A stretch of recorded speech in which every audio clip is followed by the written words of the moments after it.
Ayan, magandang tanghali po sa ating lahat. Ito po yung order ni Ate Ana Marie Zara ng Block 3 Lot 6, Salvador Street, Gatchalian, Manoyo 2, Las Piñas po. Ayan.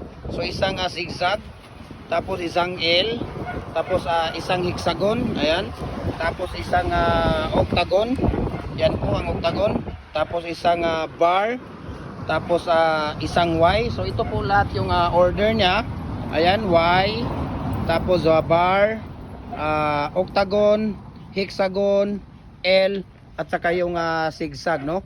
Ito po ay ipapadala po natin ito kay Ate Marie Zara ng Block 3 Lot 6, Salvador Street, Gatchalian, Manoyo 2, Las Piñas, Manila po ito, no? Ayan, so thank you so much sa pag-purchase ni Ate Rosemary. At kasalukuyang nandito yung husband niya sa Cagayan de Oro.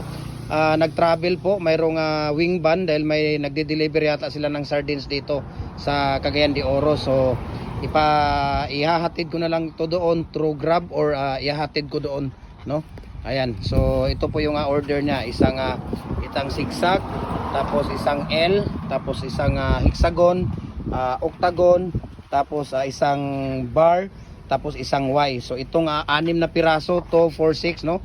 6 na piraso, yun po ang dadali natin at ibibigay sa kanyang husband. Dahil nandito po sila sa Cagayan de Oro ngayon. Dahil galing sila ng Manila, diretso ng Zamboanga, dito na sa Cagayan de Oro. Ayan, so maraming salamat.